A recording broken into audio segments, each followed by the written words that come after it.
दोस्तों, क्या आपने कभी सोचा है कि कदीम जमाने के लोग कैसे एक दूसरे से जुड़े रहते थे?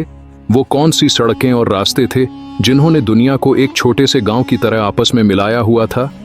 सिल्क रोड और स्पाइस राउट, ये दो रास्ते सिर्फ तिजारती नहीं थे, बल्कि तहजीबों के मिलाप का एक हिरत अंगेज जरिया भी थे। ये दास्तान है हजारों मील लंबी सड़कों और समंदरी रास्तों की, जहां ताजिरों के काफले और बहरी जहाज समंदरों का सीना चीरते हुए सफर करते थे। तो आइए चलते हैं उन तारीखी रास्तों की जानिब जहां हर कदम पर छिपी हुई है तारीख की एक नई दास्तान। सबसे पहले बात करते हैं सिल्क रोड की, जो कदीम ज़माने में चाइना के शहर चंगान से शुरू होता था और यूरोप के आखिरी कोने तक जाता था। ये कोई एक सड़क नहीं थी, बल्कि एक मुकम्मल नेटवर्क था जिसमें ज़मीन और समंदर दोनों रास्ते शामिल थे। ये रास्ता अपने नाम की तरह सिर्फ रेशम ही के लिए मशहूर नहीं था, बल्कि यहाँ पर कीमती पत्थर, हाथी दानत, मसाले, कपड़े और दीगर अशिया की भी भरमार होती थी। यहाँ के ताजरों ने न सिर्फ माल व दौलत कमाई, बल्कि अपने तजर्बात, कहानियाँ और अकायद का भी तबादला किया। बुद्ध मत, इस्लाम और मसीहियत के नज़रियात भी उन्हीं रास्तों से फैले। सिल्क रोड सिर्फ तिजारत का रास्ता नहीं था, बल्कि ये इल्म, फ़न और ख़यालात का भी रास्ता था। कदीम चीनी साइंसदान, यूनानी फ़लसफ़ी और वस्ती हिंदुस्तानी साइंसदानों ने इस रास्ते पर सफ़र किया। एशियाई तबीब उन्हीं रास्तों पर सफ़र करते हुए एक दूसरे के तजुर्बात से फ़ायदा उठाते थे। कहा जाता है कि सिल्क रोड के ज़रिए दुनिया को पहली मर्तबा कागज़ और बारूद जैसी ईजादात से मुतारफ़ कराया गया। उसका मतलब ये है कि दुनिया का इल्म उन्हीं रास्तों से सफ़र करता हुआ मगरिब तक पहुंचा, जिसने यूरोप की नशात सानिया की बुनियाद रखी।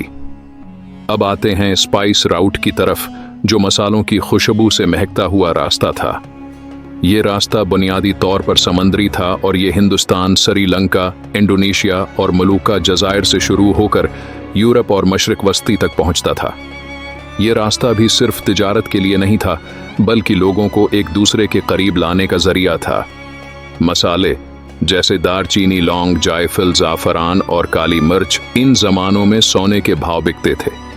इन मसालों ने यूरोप के शाही दस्तरख्वानों को जायका बख्शा और वहाँ के लोगों की रोज़मर्रा ज़िंदगी में इनक़िलाब बर्पा कर दिया। मसालों के लिए ये जंग सिर्फ तिजारती नहीं थी, बल्कि ये जंग ताकत और अख्तियार की भी थी। पुर्तगाली, वलंदीजी, अरब और अंग्रेज़ ताजिर इन रास्तों पर काबिज़ होने के लिए लड़ते रहे, क्योंकि उनके ज़रिए मिलने वाला दौलत और ताकत नाकाबिले तसव्वुर थी। यहाँ न सिर्फ दौलत की रेल पील थी, बल्कि तहजीबों का तसादुम भी था। यही वजह है कि कई कौमों ने उन रास्तों पर तसल्लुत कायम करने के लिए न सिर्फ तिजारती बल्कि फ़ौजी मार्के भी किए। सिल्क रोड और स्पाइस राउट की खूबसूरती ये थी कि उनके ज़रिए दुनिया ने न सिर्फ माल व दौलत का तबादुला किया, बल्कि तहजीबी अक़दार, ज़बानें, फ़नून और मजहबी ख़यालात भी एक दूसरे से शेयर किए।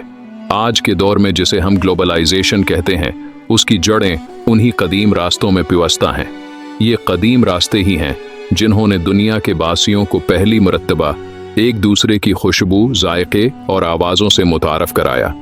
इन रास्तों ने न सिर्फ तिजारत को फ़रोग़ दिया, बल्कि सक़ाफ़तों को भी मजबूत किया। इन रास्तों की कहानी हमें बताती है कि तिजारत सिर्फ माल के बदले माल का नाम नहीं, बल्कि ये इंसानियत को करीब लाने का एक अहम ज़रिया भी है। ये हमें सिखाती है कि दुनिया का असल हुस्न इसके तनव्वुअ में पोशीदा है, और यही हुस्न इन रास्तों के ज़रिए दुनिया तक पहुँचा। आज अगर हम जदीद दौर में हैं नज़र दौड़ाएं, तो ये कदीम तिजारती रास्ते नई शक्लों में भी ज़िंदा हैं।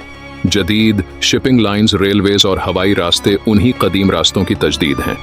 चाइना का जदीद project belt and road initiative उन्हीं कदीम रास्तों को दोबारा जिंदा कर रहा है और एक नई ग्लोबलाइजेशन की शुरुआत कर रहा है। आज के बीनुल अक़वामी ताल्लुकात और तिजारत में उन्हीं कदीम रास्तों की बाज़गशत सुनाई देती है। ये रास्ते हमें बताते हैं कि इंसानियत की सबसे बड़ी ताकत उसका मेल जोल और एक दूसरे से सीखने की सलाहियत है।